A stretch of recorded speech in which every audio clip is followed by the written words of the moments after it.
Well, I know it's taken me forever to get this pedal video done. Just had a lot going on in life. We added a greenhouse to our garden. It's kind of cool. We got it all set up and everything, and yesterday, super windy. I had to put bricks in there on the frame to hold it down. I'm glad that we had it bolted to the table that we had in there, because this thing would have blown away yesterday.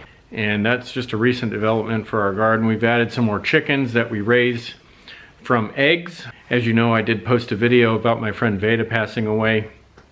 And it's just been kind of hard to get back out on the bike for some reason. I don't know why.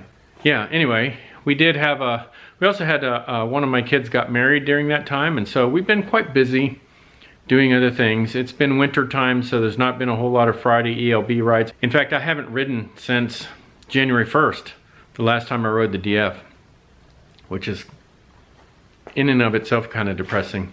I did get my pedals back from Steve, and I put them on the Cat Trike. I did try and mount them inside the DF, which is why I took off the hood, because I was going to show you that. I was really hoping that I could get them to work inside the DF, but being that the front of this DF is such a pointed nose, I know that it probably wasn't going to work, but I had to try it anyway. And I could almost get the whole pedal to rotate without it touching the sides, but right at the front top corners is where it would touch. And so I decided to not mount them in the DF, and I have to try some other form of pedal if I want to change it out from the road cycling shoes that I have for the DF, because it's just a much skinnier profile. I'm guessing it would have worked in the Quest, but as I don't have my Quest anymore to test it out, I couldn't tell you. That's how things have been. So the Maglock pedals were pedals that a friend of mine brought over on her bike. She had just purchased them, and they were adjustable with the magnet. You could adjust it, the height of the magnet, which would give it a stronger or a weaker feel, and they just popped right on and popped right off. There's no twisting, there's no anything, just kind of pop them on and pop them off. She said she really likes them. She said she did notice a difference, that she could actually pull up with them and they didn't come off the pedal as she was pulling up when she was riding, so that was pretty cool. Of course, you know about the Camway pedals, and I've done one video on those previously, and you can go check out a kind of a full review. But I have had some follow-on questions about these pedals. As you see, they don't hang to where it's easy to put your foot in like this, because I've taken all the extra weights out here. Each pedal had almost probably a little over a pound worth of steel in this bracket, and then there was another box that fit on top of this, and I took all that off to make the pedals lighter. Now these pedals aren't super light. They're not the racing pedals that you're gonna find, but I can cycle in these and wear my regular tennis shoes. The heel strap keeps my foot on, and the toe strap keeps it so I can pull up if I really want to. I can cinch these down and make it so I can pull on the pedals as well. For me, and riding a trike, I found that just having the heel strap on here and the toe clip, or the toe strap, even with it fully open, I do most of my pedaling honestly by pushing. I don't do a whole lot of pulling up when I ride my bikes or trikes, so my pedaling style, it works good for me. Ironically, I wasn't able to find any pedals for the old clip pedals, the toe clips, that had a pedal and it just had that clip that went over the front of the toe.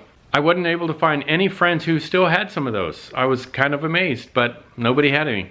You know, as the evolution of the pedal goes, it started out with those that had toe clips, which is where the term comes from, that you have a clip pedal, because it had those toe clips. Interestingly enough, the pedals that we clip into now are called clipless pedals, because they don't have that big toe clip on them, even though we clip into the pedals. Just the nature of the beast and how it works. It's kind of funny, I think. So then you also saw another set of pedals called, they're just regular pedals with a kind of a big strap that goes at an angle across them, called power grips. And those are a really basic, simple pedal strap that anybody can use on any bike. A lot of people use them on recumbents because, again, you can use a regular shoe and you don't have to worry about a special shoe or anything like that. The downside of those is you got to have them fairly tight, and they don't really hold your foot in from falling down and falling under the cruciform producing the inevitable leg suck if that happens when you're riding. You've got to have your foot cinched in those quite a bit more for them to work properly. So yeah, so now I'm down to just my clipless pedals in the DF, these platform pedals on the Trike, the camway pedals on my Trike, and I think that's where I am with those. As far as the evolution of the Trike and how it's going to work with different pedals, you know, that's just something you're going to have to literally try out. Some people like these pedals, some people hate them. And I can tell you that when I'm riding along with my foot in the pedal, nobody ever says anything about my pedal unless they see my Trike without my foot in the pedal, because they don't really see it, because my foot's there. It's not really that big of a deal, but when I take my foot out, then they look at it, wow, that's quite a pedal there. What kind of pedal is that? And then I tell them about the benefits, at least for me, of the camway pedals. Me and the ELB have both enjoyed these pedals. So a lot has been going on these past couple of months. I've been super busy doing other things, and hopefully I can start getting into riding again. We've got the garden going, so I've got some things going on my farm channel. I've just been busy. Oh yeah, I also wanted to add, we didn't make it to the big honkin' Trike rally this year because of the wedding that I told you about. I was really disappointed that we couldn't do both, but it just worked out for my daughter that it was going to be best for her to have her wedding during that week. And so I wasn't able to make it down to the big honkin' Trike rally in Inverness, Florida this year. But I still made the shirts, we still made the designs, and hopefully we'll get to go back. One of the things is I really wanted to fly my flag there. This flag was made by Lou, and I really appreciated it, and I wanted to fly it, but you know, it is what it is. When you can't make it down there to the rally, then obviously you can't fly your Trike rally flag. Those are 2 limited edition flags that I got. There was only 3 made, and I didn't get to fly them. We just have a lot of things going on outside of the cycling world. All right, so that's all for now.